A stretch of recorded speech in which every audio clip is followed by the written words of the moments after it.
Class में हमने discuss किए थे डिलीवरी एंड सेटलमेंट और फॉरवर्ड कॉन्ट्रैक्ट से मुतालिक मामला।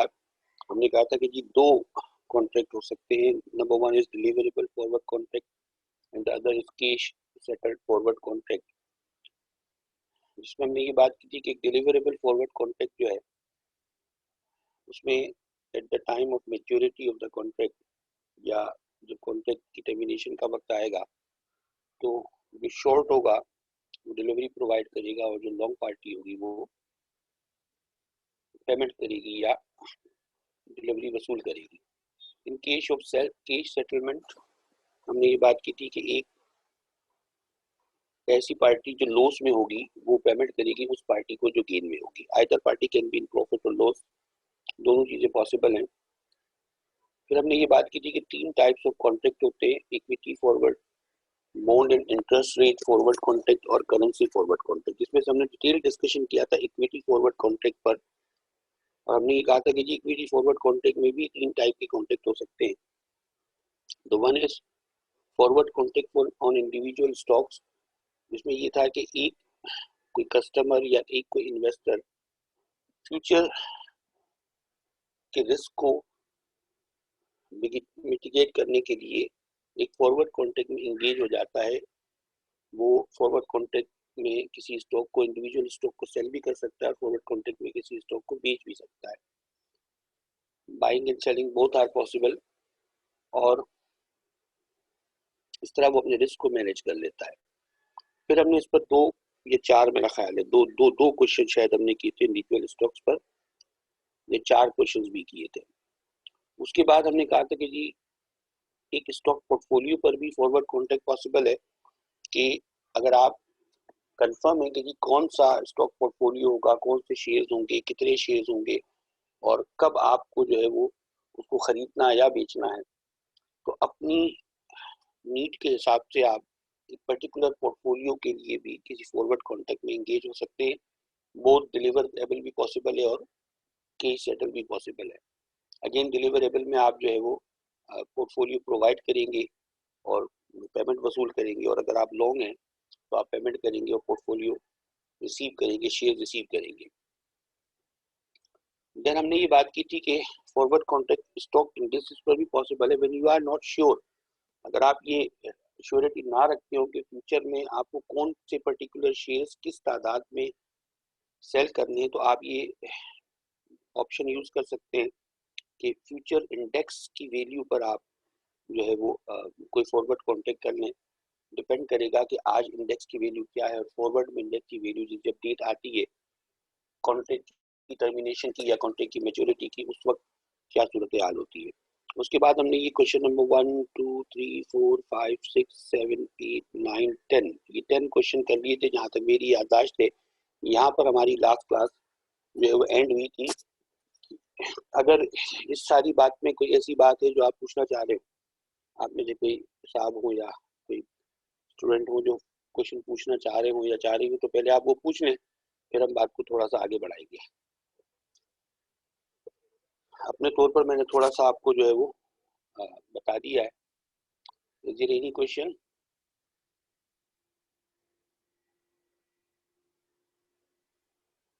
या मैं बात को आगे बढ़ाऊं? ठीक है रमशा, थैंक यू।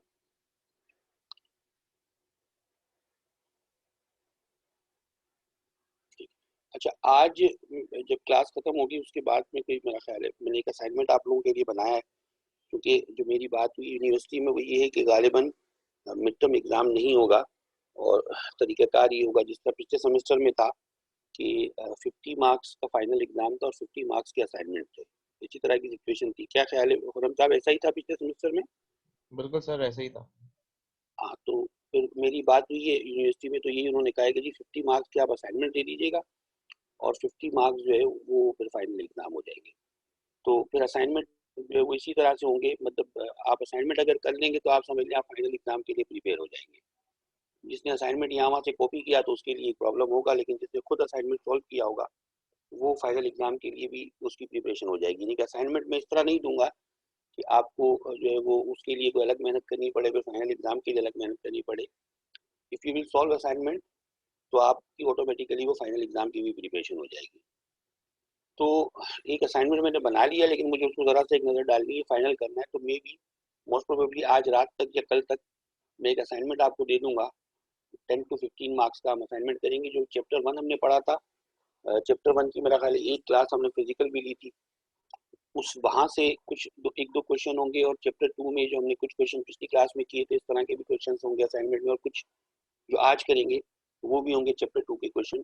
तो इंशाल्लाह एक असाइनमेंट मैं आपको दे दूंगा 10 to 15 मार्क्स का। इस तरह हम एक एक करके 10-10 मार्क्स या 15-15 मार्क्स का असाइनमेंट। हेलो हेलो, कुछ आप कुछ कहना चाह रहे थे? Anyway, let us start. Bonds and interest rate forward contract. Forward contracts on bonds, in fact, are, are no more difficult to understand than those of equities. Drawing on our experience of section 3.1, we simply extend the notion of a forward contract on an individual stock, a specific, बेटा ये आप लोग अपनी videos को जरा unmute मत कीजिएगा।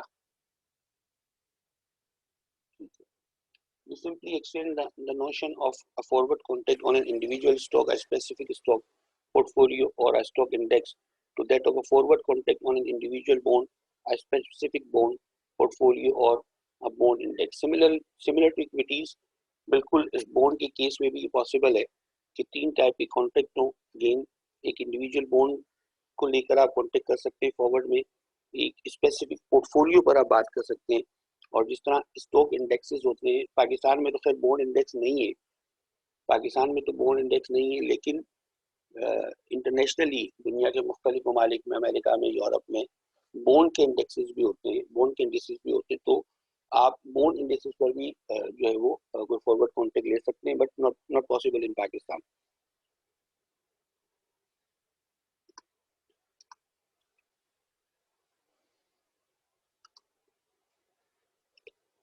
Unlike a stock, a bond matures and a forward contract on a bond must expire prior to bond's maturity date. ये बड़ा इंपॉर्टेंट पॉइंट है जो समझने वाला है। देखिए स्टॉक में क्या होता है कि स्टॉक की लाइफ अनलिमिटेड होती है। गोइंग कंसर्न कॉन्सेप्ट के तहत एक कंपनी जो है वो शेयर इशू करती है, और हमें एज्यूम करके चलने होते हैं कि कंपनी की लाइफ अनलिमिटेड है। If the life of the company is unlimited, the life of the shares और stocks is unlimited, but the life of bond is not unlimited.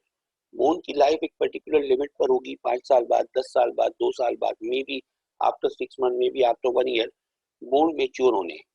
तो बॉन्ड अगर मेच्योर होने तो फॉरवर्ड कॉन्ट्रैक्ट जो है उसको बनाते वक्त या उसको उसमें इंगेज होते वक्त या कोई फॉरवर्ड कॉन्ट्रैक्ट करते वक्त हमें इस बात का ख्याल यकीन रखना पड़ेगा कि वो फॉरवर्ड कॉन्ट्रैक्ट जो है वो उसकी मैच्योरिटी से पहले एक्सपायर हो जाए। In addition, bonds often have many special features such as calls and convertibility. पिछली क्लासेस में पहले चैप्टर में हमने बात की थी कि कुछ कॉलेबल बॉन्ड्स भी होते हैं और कन्वर्टेबल बॉन्ड भी होते हैं। कॉलेबल बॉन्ड्स आर दोज जो कि प्री मेच्योरिटी से पहले कॉल करने का राइट होता है इश्यूअर के पास, और कन्वर्टेबल बॉन्ड वो होते हैं जिनका राइट होता है जिनका राइट होता है होल्डर के पास कि वो अगर चाहें तो उसको नंबर ऑफ शेयर्स में पर्टिकुलर पहले से तय शुदा नंबर ऑफ शेयर्स में कन्वर्ट कर सकते हैं। तो अब अगर किसी बॉन्ड के आप फॉरवर्ड कॉन्ट्रैक्ट करने जा रहे हैं तो मे भी पॉसिबल कि उस बॉन्ड के साथ कोई कॉल ऑप्शन अटैच्ड हो, मे भी पॉसिबल कि उस बॉन्ड के साथ कोई कन्वर्टिबिलिटी का ऑप्शन जो है वो अटैच हो, मे भी पॉसिबल कि उस बॉन्ड की मेच्योरिटी आने वाले 2, 4, 6, 8 महीनों में हो। तो जब आप ये काम करेंगे तो आपको बॉन्ड के ऊपर फ्यूचर कॉन्ट्रैक्ट करते वक्त इन बातों को ध्यान में रखना पड़ेगा कि ये सारी बातें पहले से डिसाइडेड हो कि इन दीज केसेस क्या क्या होने वाला है। Finally we should not that unlike a stock a bond carries the risk of default, a forward contract written on a bond must contain a provision to recognize how default is defined, what it means for the bond to default and how default would affect the parties to the contract. ये चीजें दोनों parties के दरमियान में decide, इसका कोई hard and fast rule नहीं है कि अगर डिफॉल्ट होगा तो क्या होगा, but both the parties must decide जो फॉरवर्ड कॉन्ट्रैक्ट में एंगेज होने जा रही हैं। क्योंकि डिफॉल्ट, अच्छा बॉन्ड के डिफॉल्ट का ख्याल रखिएगा कि बॉन्ड डिफॉल्ट सिर्फ ये मतलब नहीं कि प्रिंसिपल की पेमेंट नहीं हो सकी। अगर एक bond issuer at timely interest pay नहीं करता तो उसको भी हम डिफॉल्ट ही काउंट करते हैं। फॉर एग्जांपल, एक बॉन्ड का मैंने फॉरवर्ड कॉन्ट्रैक्ट लिया हुआ है and during that particular period एक इशूअर जो था वो उस पीरियड के आने वाला उस पीरियड के दरमियान आने वाला इंटरेस्ट पे नहीं कर पाया, वो डिफॉल्ट कर गया इंटरेस्ट की पेमेंट में। तो अगर वो इंटरेस्ट की पेमेंट में डिफॉल्ट कर गया तो फिर दोनों पार्टीज जो फॉरवर्ड कॉन्ट्रैक्ट से रिलेटेड थी उनका इनके आपस में क्या इनका फॉरवर्ड कॉन्ट्रैक्ट कैंसिल समझा जाएगा। नॉर्मली इन दीज केसेस ऐसा बिल्कुल पॉसिबल है कि दोनों पार्टीज पहले से ही डिसाइड करके रखें कि जी इन केस ऑफ डिफॉल्ट अगर अगर बोर्ड इशूअर डिफॉल्ट हो जाता है तो हम ये कंसीडर करेंगे हमारा फॉरवर्ड कॉन्ट्रैक्ट कैंसिल हो गया, बिकॉज फॉरवर्ड कॉन्ट्रैक्ट डिपेंड करेगा हमारे बॉन्ड के ऊपर। और अगर कोई बॉन्ड बहुत ज्यादा हेवी रिस्क होगा तो फिर उसके लिए उसको लेकर पहले से कोई प्रीमियम या कोई भी ऐसी चीज डिपेंड करेगा दोनों फॉरवर्ड कॉन्ट्रैक्ट की पार्टीज पर कि वो क्या डिसाइड करती है। इसका कोई हार्ड एंड फास्ट रूल नहीं है, but it should be decided. ये पहले से तय होना चाहिए कि इन केस ऑफ डिफॉल्ट क्या होना है। In addition to forward contracts on individual bonds, there are also forward contracts on forward portfolio bonds as well as individual bond indices. Sir I have a question. जी बेटा बोलिएगा। Sir आपने कहा कि bond जो है वो रिस्क ऑफ डिफॉल्ट कैरी करता है और अगर पार्टी उसका प्रिंसिपल अमाउंट या टैक्स का नहीं पे करती तो वो डिफॉल्टर की लिस्ट में आ जाती है, राइट? वो पार्टी डिफॉल्ट हो जाएगी बिल्कुल। तो मुझे ये बताएं, पाकिस्तान के केस में जो हमारे पास बॉन्ड्स इशू होते हैं वो तो टी बिल्स और पीआईबीज होते हैं, वो तो गवर्नमेंट इशूड बॉन्ड्स होते हैं। तो बिल्कुल हाउ कैन बिल्कुल। A government be defaulted? नहीं, गवर्नमेंट डिफॉल्ट नहीं करेगी। गवर्नमेंट डिफॉल्ट नहीं करेगी। पाकिस्तान के केस में हमारे यहाँ बॉन्ड मार्केट बहुत ज्यादा अच्छी नहीं है, लेकिन still there are some TFCs. There are some TFCs जो पाकिस्तान स्टॉक एक्सचेंज में हैं। अगर आप स्टॉक एक्सचेंज की साइट पर जाएं तो यू कैन सी के कुछ टीएफसीज हैं पाकिस्तान में जिनमें ट्रेडिंग बहुत कम होती है, बहुत ना होने के बराबर होती है। यूजुअली ये जो टीएफसीज होते हैं ये कॉर्पोरेशन इशू करती हैं और इनके जो इन्वेस्टर हैं वो भी बड़ी लार्ज कॉर्पोरेशन ही होती हैं। लेकिन बहरहाल मुझे इस वक्त याद आ रहा है एसगार्ड 9 एक कंपनी है टेक्सटाइल सेक्टर की, वो अपने टीएफसीज में डिफॉल्ट कर गई थी। आई थिंक इट वाज 2009-10, मुझे एग्जैक्टली याद नहीं आ रहा कौन सा साल था, लेकिन ये केस पाकिस्तान में हुआ है, टीएफसी में डिफॉल्ट हुआ है, ऐसा नहीं है। एसगार्ड 9 में कंपनी आप चाहें तो गूगल कीजिएगा एसगार्ड 9 डिफॉल्ट इन बॉन्ड। 2000 से 7 और 10 के दरमियान कोई साल था, एज आई रिमेम्बर सर 2008-9 2008 ऐसा। 2009 के बीच था। यस। हाँ, एसगार्ड 9 का था, ठीक है ना। तो एसगार्ड आप गूगल करेंगे तो आपके सामने फौरन आ जाएगा। तो ऐसा नहीं है कि खैर, लेकिन ये फैक्ट है कि पाकिस्तान में बॉन्ड कॉर्पोरेट बॉन्ड मार्केट बहुत छोटी है, ना होने के बराबर है। ज्यादा तो हमारे यहाँ बैंक्स जो है वो इन्वेस्टमेंट करते हैं टी बिल्स में या इस तरह की चीजों में जो जो स्टेट बैंक इशू करता है ऑन बिहाफ ऑफ गवर्नमेंट। तो उसमें डिफॉल्ट का वहाँ तो कोई इतना कोई खास चांस यकीनन नहीं है, वो आपकी बात बिल्कुल दुरुस्त है। But in case of TFC ऐसा पॉसिबल है। लेकिन पाकिस्तान में अगेन चूंकि फॉरवर्ड मार्केट, चूंकि नॉर्मल मार्केट स्पोर्ट मार्केट ही नहीं है बॉन्ड की बहुत अच्छी, तो फॉरवर्ड मार्केट तो होने का सवाल ही पता नहीं होता पाकिस्तान में। यूजुअली बॉन्ड की फॉरवर्ड मार्केट जो है वो नहीं है, ठीक है ना। तो लेकिन बहरहाल पॉसिबिलिटी है कि टीएफसी के केस में जो है वो कोई कंपनी डिफॉल्ट कर जाए, और पास्ट में ऐसे केसेस हुए भी हैं। एसगार्ड 9 एक आध कंपनी और भी है जो मुझे एग्जैक्टली उसका नाम याद नहीं आ रहा, लेकिन एक कंपनी और भी थी जो डिफॉल्ट हुई थी, वो भी 2010-12 के आसपास नहीं हुई थी। तो ये पॉसिबल तो है डिफॉल्ट हो जाना। सर आगे बढ़ा ये जाए। तो ये तो ये तो चले गवर्नमेंट बॉन्ड्स है, राइट? ठीक है। अगर आपने देखा हो कि पीएस6 के अंदर एक न्यू एडिशन हुआ है, बॉन्ड्स के नाम से एक सेक्टर उन्होंने करवाया, उसके अंदर हर किसी ने अपने सुकूक्स और टीएफसीज लॉन्च करे हुए हैं, राइट? तो आप लाइक इस किस्म के वो कह रहे हैं कि ये कंपनीज डिफॉल्ट कर सकती है, बट अगर गवर्नमेंट इशूड है तो वो डिफॉल्ट नहीं कर सकते। गवर्नमेंट इशूज तो डिफॉल्ट नहीं करते ना, ऑब्वियसली गवर्नमेंट इशू, गवर्नमेंट के पास सोवरेन पावर होती है ना, वो तो इशू नहीं होगा। लेकिन उसी उन्हीं की बात कर रहा हूँ जो आप कह रहे हैं कि सुकूक भी हैं पाकिस्तान स्टॉक एक्सचेंज में और टीएफसीज भी हैं Pakistan stock exchange. But again ये बात ध्यान में रखिएगा कि पाकिस्तान में चूंकि बॉन्ड मार्केट बहुत ज्यादा अच्छी बॉन्ड मार्केट नहीं है। पाकिस्तान बॉन्ड मार्केट में दुनिया से बहुत पीछे है, चाहे वो इस्लामिक बॉन्ड हो, सुकूक हो, चाहे वो कन्वेंशनल बॉन्ड हो। हम बॉन्ड मार्केट से बहुत पीछे हैं। तो क्योंकि हमारी स्पोर्ट बॉन्ड मार्केट ही बहुत अच्छी नहीं है, उसी के अंदर ज्यादा लिक्विडिटी नहीं है। अगर आप कभी ट्रेडिंग एक्टिविटी देखेंगे टीएफसी की या सुकूक की भी, तो वो आपको ना होने के बराबर मिलेगी। तो क्योंकि हमारी हमारी sport bond market, normally bond market ही बहुत ज्यादा लिक्विड नहीं है, वो जो है वो बहुत ज्यादा लिक्विड नहीं है, लिक्विड है। उसके अंदर फॉरवर्ड कॉन्टेक्स्ट का मामला ही बहुत कम है, लेकिन बहरहाल इट इज पॉसिबल, क्योंकि इस्लामिक जो इंस्टीट्यूशंस हैं वो अक्सर आपस में जो है वो इंटरेस्ट फ्री बोरोइंग के लिए जो है वो इस तरह की सिचुएशन क्रिएट करते हैं कि वो एक दूसरे को सुकूक क्रेडिट पर बेचते हैं, और फिर सुकूक जो है वो मार्केट में, मैं थोड़ा सा इसको थोड़ा सा डिफाइन कर दूं। देखिए होता क्या है, मैं छोटी सी एक बात बताऊं आपको। देखिए होता क्या है, फॉर एग्जांपल मीज़ान बैंक को हम डिस्कस करें और बैंक इस्लामी को लें, सपोज ये दो बैंक है। अब ये दो बैंक है, मीज़ान बैंक को बॉन्ड लेने हैं, सॉरी मीज़ान बैंक को फंड की जरूरत है, लेट सपोज हम पर एज्यूम कर रहे हैं, मीज़ान बैंक हालांकि सबसे बड़ा इस्लामिक बैंक है, बट सपोज कि मीज़ान बैंक को फंड की जरूरत है और बैंक इस्लामी को जो है उसको जो है वो फंड मार्केट में देना है या फंड जो है वो लेंड करना है। तो इंटरेस्ट फ्री बोरोइंग का उनका तरीकाकार ये होता है कि मीज़ान बैंक जो है वो बैंक इस्लामी से आज सुकूक परचेज कर लेगा फॉरवर्ड रेट पर, किसी फॉरवर्ड के रेट पर, और फिर क्या करेगा, उसको मार्केट में स्पोर्ट में बेचकर कैश जनरेट कर लेगा और फ्यूचर में उसकी पेमेंट बैंक इस्लामी को कर देगा। तो इस तरह का अरेंजमेंट बहरहाल इंटरेस्ट फ्री लोन के लिए हमारे यहाँ इस्लामिक बैंक्स आपस में करते हैं। सुकूक की बाइंग सेलिंग होती जरूर है, बट बहुत कम, जितनी इंटरनेशनली होती है उतनी नहीं होती। Is the point clear? Yes sir. ठीक है।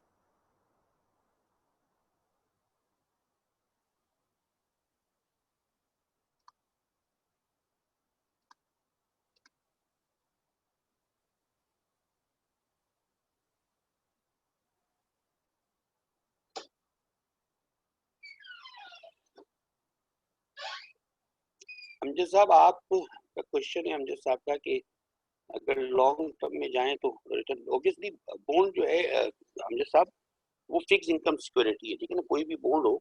नॉर्मली बॉन्ड के बारे में जब हम बात करते हैं तो हम ये कहते हैं कि it's a fix income security.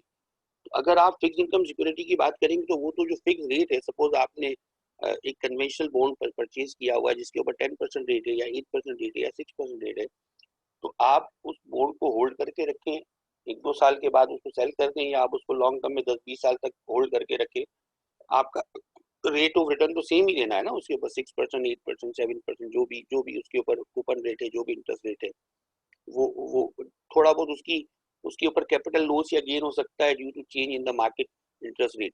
Otherwise तो जो बॉन्ड के ऊपर रिटर्न है वो तो सेम रहेगा, फिक्स इनकम सिक्योरिटी है bond. But in case of a share, yes, in finance हम कहते हैं high risk high return, as compare to bond हम शेयर्स की सूरत में रिस्क ज्यादा ले रहे होते हैं। तो यकीनन शेयर की सूरत में जो जो रिटर्न है वो ग्रोथ के साथ, जो यंग कंपनीज होती हैं उन जिनके अंदर ग्रोथ के इम्कानात बहुत ज्यादा होते हैं, तो ग्रोथ के साथ उसके ऊपर रिटर्न बहुत ज्यादा होने के चांसेस होते हैं शेयर्स में, बट ऑब्वियसली शेयर्स में आप रिस्क भी बहुत बड़ा ले रहे होते हैं। ठीक है मुझे साहब, ये अगर क्वेश्चन कोई दूसरा क्वेश्चन भी है? ठीक है, अच्छा जी, forward contract on interest rate, forward rate arrangement, ये बड़ा इंटरेस्टिंग टॉपिक है। और अगेन फॉरवर्ड कॉन्ट्रैक्ट पाकिस्तान में इंटरेस्ट रेट पर भी होते हैं मनी मार्केट में, बट बहुत कम। इसकी जो मेन मार्केट है वो यूके में है, और दुनिया के मुख्तलिफ दूसरे तरक्की याफ्ता ममालिक में, पाकिस्तान में है जरूर फॉरवर्ड रेट अरेंजमेंट, बट कम है, ठीक है। But you must have the knowledge कि मनी मार्केट की डीलिंग वगैरह के अंदर हमें जो है वो यकीनन इससे वास्ता पड़ सकता है। Another more common type of forward contract is the interest rate forward contract, more commonly called a forward rate agreement or FRA. Before we can begin to understand FRAs, however, we must examine the instruments on which they are based. FRA forward rate arrangement है जिसके अंदर हम interest rate का forward contact करते हैं। Remember हमने बात की है इंटरेस्ट रेट के फॉरवर्ड कॉन्टेक्ट की, ठीक है। तो अब इंटरेस्ट रेट के फॉरवर्ड कॉन्टेक्ट को अगर हमने करना है तो हमें पहले ये पता होना चाहिए कि वो कौन से इंस्ट्रूमेंट्स हैं, वो कौन सी जो है वो लोन्स हैं या वो कौन सी बोरोइंग और लेंडिंग हैं जिनके ऊपर इंटरेस्ट रेट के फ्यूचर कॉन्ट्रैक्ट जो है वो किए जाते हैं और वो किस तरह किए जाते हैं, उसके कुछ क्वेश्चन भी हम आज इंशाल्लाह सॉल्व करेंगे।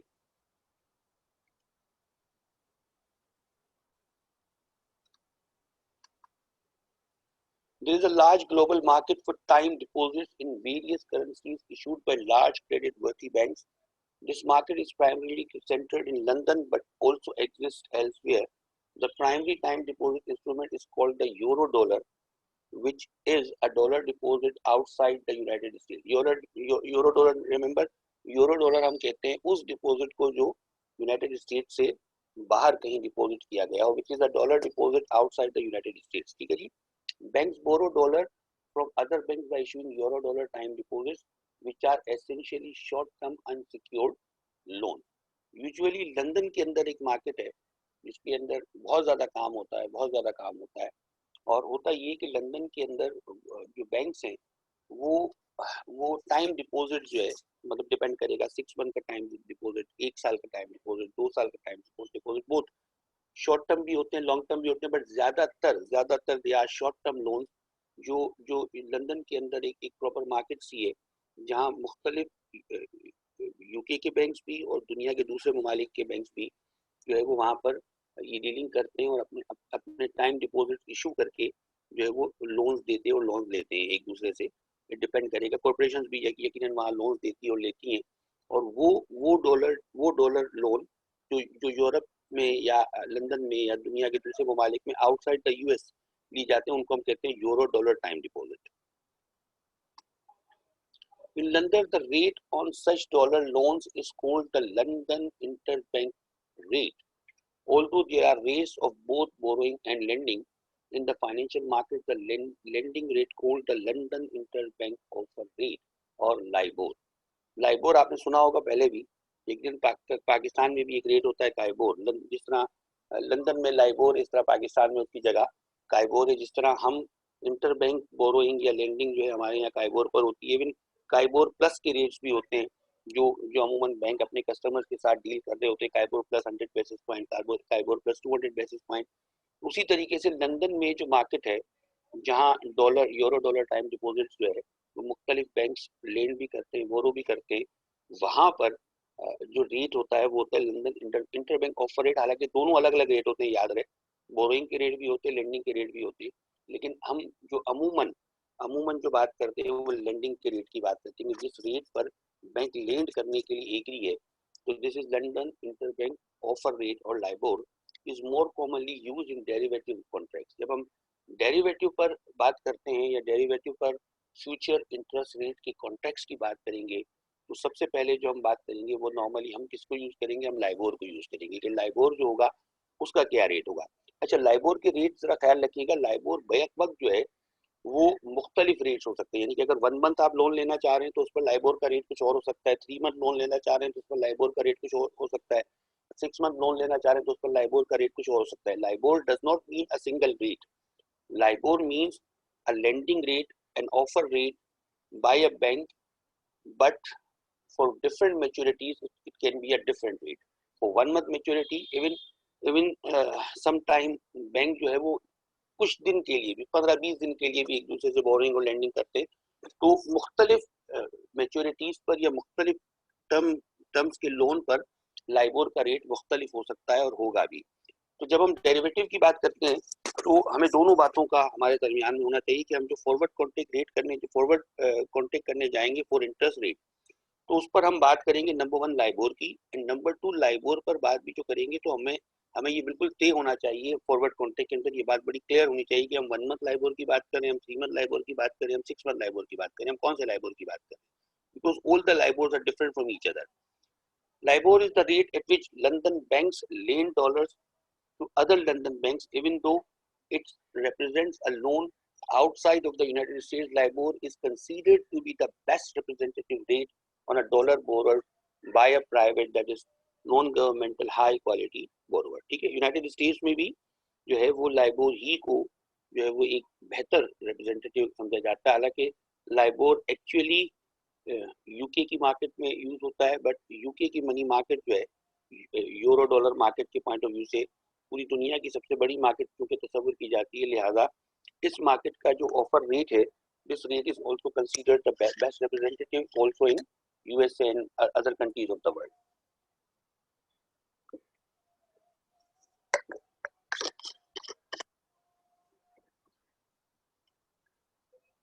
अस्सलाम वालेकुम सर. जी जी फरमाइए. सर एक सवाल है. जी फरमाइए. सर ये जो जितना शॉर्ट टर्म पीरियड के लिए अगर ये लैंड करेगा लाइबोर वगैरह, तो इसके ऊपर क्या इंटरेस्ट रेट ज्यादा चार्ज होगा या कम चार्ज होगा, और जैसे जैसे टाइम पीरियड ज्यादा होता रहेगा उसके हिसाब से? डिपेंड करता है what is the future expectation about interest rate. Interest rate से मुतालिक फ्यूचर एक्सपेक्टेशन क्या है। फॉर एग्जांपल मैं इसकी छोटी सी एग्जांपल आपको पाकिस्तान से दूं। पाकिस्तान में इंटरेस्ट रेट अगर आप एक साल पहले चले जाएं, दिसंबर 2019 के आसपास, तो हमारे यहाँ discount rate 11 point something 12 point something के आसपास कहीं कुछ था, एग्जैक्टली मुझे याद नहीं है कितना था। लेकिन इसमें बड़ा बड़ा डिजास्टर चेंज आया ना फिर वो। अब जो इस वक्त रेट है वो अनचेंज होकर भी 7.25% है डिस्काउंट रेट, ठीक है इससे ना। पहले तो 13.25 था। 13.25 तक गया था, लेकिन लास्ट ईयर दिसंबर जनवरी फरवरी के आसपास वो एक बार पहले नीचे आ गया था ना, उसमें कोरोना में एक बार नीचे आया था वो। एक बिल्कुल। बार नीचे आया 11 11.5 पे आया, फिर उसके बाद दोबारा उसको कम किया था। पहले तो मेरा ख्याल 100 है बेसिस पॉइंट्स हुए थे एंड देन 50 बेसिस पॉइंट्स हुए थे। जी बिल्कुल। तो उसको दो बार चेंज किया था ना, एक बार चेंज किया फिर उसके बाद कोविड में दोबारा चेंज किया। तो अब उस वक्त जब इंटरेस्ट रेट 13 के आसपास या उसके आसपास नहीं था, तो वहां इंटरेस्ट रेट के मुतालिक एक्सपेक्टेशन क्या थी आपकी। यकीनन वहां आप मजीद ही एक्सपेक्ट नहीं कर सकते थे कि इंटरेस्ट रेट और ऊपर जाएगा। वो पीक पर पहुंचा हुआ था इंटरेस्ट रेट। वहां हमारी सोच ये होना किसी की थी, इंटरेस्ट रेट बढ़ेगा नहीं बढ़ेगा। क्या आप लोग आवाज सुन पा रहे हैं बेटा? ठीक। जी hello. Sir, yes sir, clearly. आवाज आ रही है आपकी। ठीक है। अच्छा। तो वहां पर एक एक इंटरेस्ट रेट को लेकर व्यू किया होगा कि interest rate will come down ना। लेकिन आज जहां 7 सवा 7% आपका इंटरेस्ट रेट है, और आपका जो इन्फ्लेशन का रेट है वो तकरीबन 9% के करीब है, तो आप क्या एक्सपेक्ट करते हैं? फ्यूचर इंटरेस्ट रेट या तो मेंटेन रहेगा या ऊपर जाएगा, नीचे आने के कोई चांसेस नहीं है 7.25% से। ठीक है। बल्कि बहुत सारे लोगों का ओपिनियन है कि पॉलिटिकल पॉइंट ऑफ व्यू से हो सकता है कि गवर्नमेंट जो है वो इसको अभी भी 7.25 के आसपास रख के बैठी हुई है।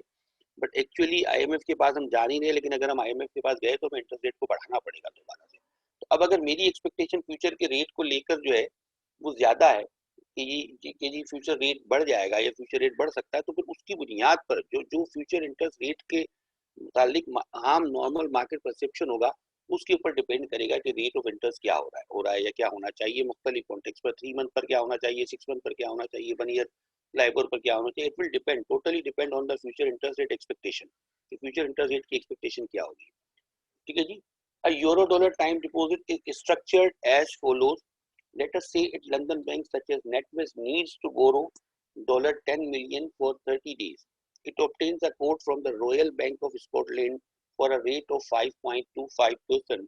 Thus, 30-day LIBOR is 5.25%. If NatWest takes the deal, it will owe 1 million multiplied by 1 plus ये rate है बेटा 0.0525 and multiply by 30 divided by 360।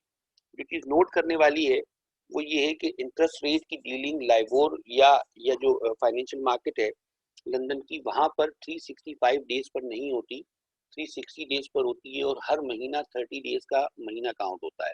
यानी कि अगर फरवरी तो वो भी 30 डेज का काउंट होगा, अगर दिसंबर है तो वो भी 30 डेज का काउंट होगा।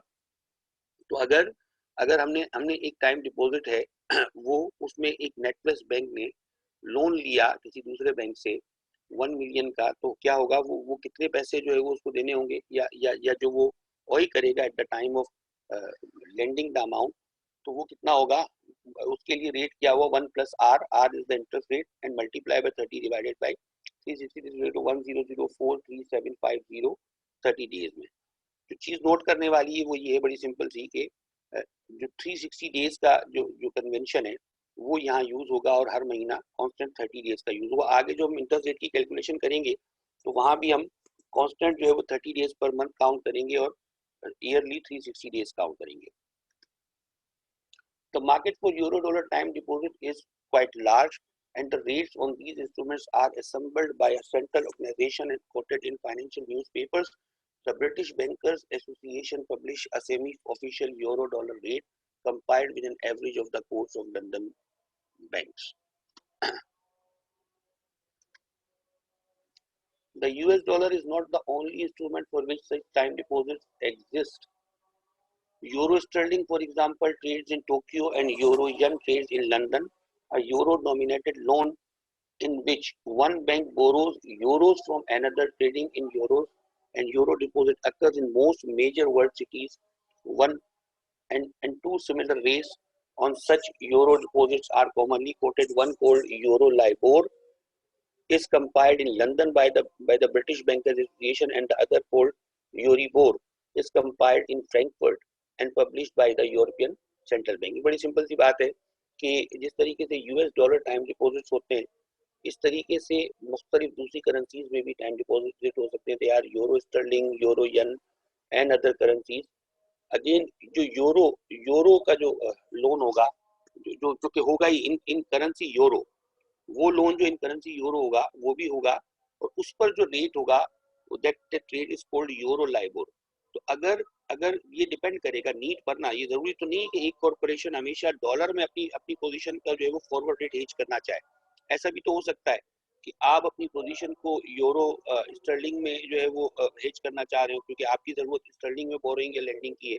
ऐसा भी हो सकता है कि आप जैपनीज यन के अंदर या चाइनीज करेंसी के अंदर या आप जो है वो किसी दूसरी करेंसी के अंदर या यूरो के अंदर अपना जो है वो हेज करना चाह रहे हो.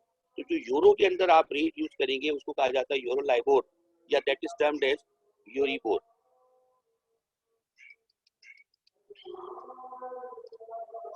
अच्छा जी, अब आते हैं असल चीज पर. फॉरवर्ड कॉन्ट्रैक्ट अरेंजमेंट क्या है, एफआरएस क्या है? FRS are contracts in which the underlying is neither a bond nor a eurodollar or Euribor deposit but simply an interest payment made in dollars, Euribor or any other currency at a rate appropriate for the currency. जो चीज note करने वाली है वो ये है कि FRA जो फॉरवर्ड कॉन्ट्रैक्ट होगा या फॉरवर्ड रेट अरेंजमेंट जिसको हम कहते हैं, it is not a forward contract for a bond. ना ये किसी बॉन्ड का फॉरवर्ड कॉन्ट्रैक्ट है, ना ये किसी यूरो डॉलर टाइम डिपॉजिट का फॉरवर्ड कॉन्ट्रैक्ट है, ना ये यूरिबोर का फॉरवर्ड कॉन्ट्रैक्ट है, बल्कि ये फॉरवर्ड कॉन्ट्रैक्ट है सिर्फ इंटरेस्ट रेट पर.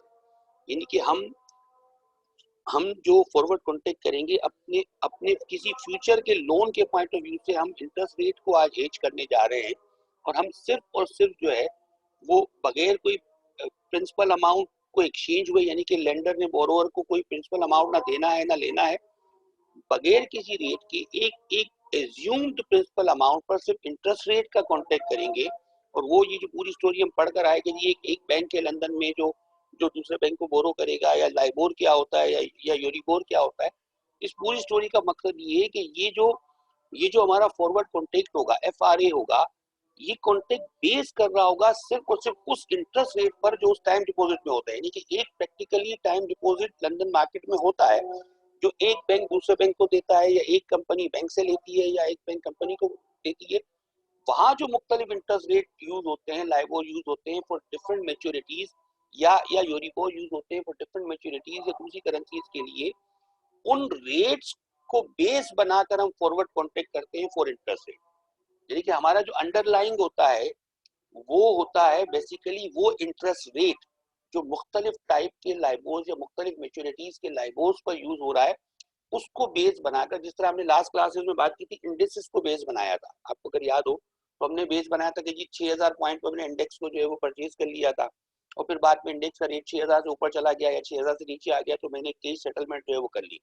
सिमिलरली जो जो लंदन इंटरेस्ट रेट मार्केट है या लंदन की जो टर्म डिपॉजिट मार्केट है यूरो डॉलर की या दूसरी करेंसीज की, उन मार्केट्स में यूज होने वाले डिफरेंट इंटरेस्ट रेट जो है उसके ऊपर हम कॉन्ट्रैक्ट करते हैं, और उसके ऊपर होने वाला कॉन्ट्रैक्ट जो है वो क्या कहलाता है, एफआरए कहलाता है. In which there will be no bond, there will be no time deposit, there will be no exchange of principal, the contract will be on an interest rate.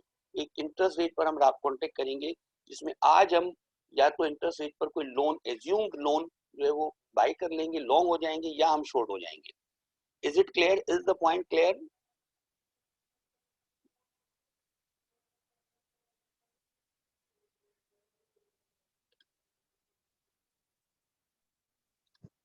Sir इसका कोई क्वेश्चन है इसमें slides में? जी बिल्कुल बिल्कुल, एक नहीं 4-5 question है, अभी हम करने लगे इसके, मतलब नेक्स्ट सेशन में इसके 4-5 क्वेश्चन करेंगे, डोंट वरी. क्वेश्चन हैं बिल्कुल है इसके स्लाइड्स में. ये पॉइंट क्लियर है?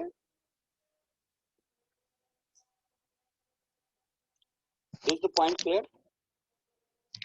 जी सर क्लियर. Yes sir. ठीक है.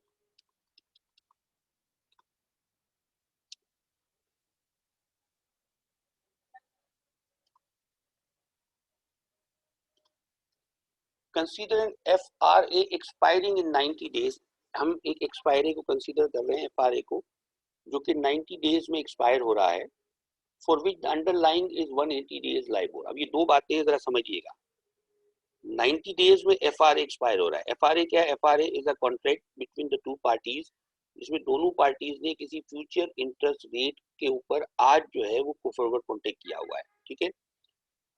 फॉरवर्ड कॉन्ट्रैक्ट 90 डेज का है, फॉरवर्ड कॉन्ट्रैक्ट 90 डेज के बाद एक्सपायर होगा, और 90 डेज के बाद जब फॉरवर्ड कॉन्ट्रैक्ट एक्सपायर होगा तो जो चीज अंडरलाइंग है या जो चीज जिस चीज पर उनका कॉन्ट्रैक्ट है that is 180 day LIBOR after 90 days, यानी कि एक्चुअल पीरियड कितने, एक्चुअल बात कितने पीरियड की हो रही है? बात हो रही है 270 डेज की, 9 मंथ की, 90 दिन का पीरियड है, ठीक है, 90 दिन का कॉन्ट्रैक्ट है, और 90 दिन के कॉन्ट्रैक्ट की एक्सपायरी के वक्त हम बात कर रहे होंगे 180 डेज लाइबोर की। अच्छा, मेरा ख्याल है क्लास का टाइम बिल्कुल इस पहले सेशन का खत्म हो रहा है, लेस देन 1 मिनट का टाइम आ रहा है खुरम साहब, तो ऐसा करते हैं असर की नमाज पढ़ते हैं, उसके बाद दूसरा सेशन, जी जी दूसरा सेशन ओके स्टार्ट करते हैं 5 बजे, उसमें फिर हम क्योंकि बिल्कुल लेस देन 1 मिनट का टाइम आ रहा है, तो इंशाल्लाह दूसरा सेशन हम 5 बजे स्टार्ट करेंगे आफ्टर नमाज असर, और फिर ये कि इसके क्वेश्चन वगैरह करेंगे हम, और अगर एक सेशन में नहीं हुआ, सेकंड में अगर ये कंप्लीट नहीं हुआ तो फिर थर्ड सेशन भी हम मगरिब के बाद कॉल करेंगे इंशाल्लाह। ठीक है बेटा, एज डिसाइडेड। अल्लाह हाफिज।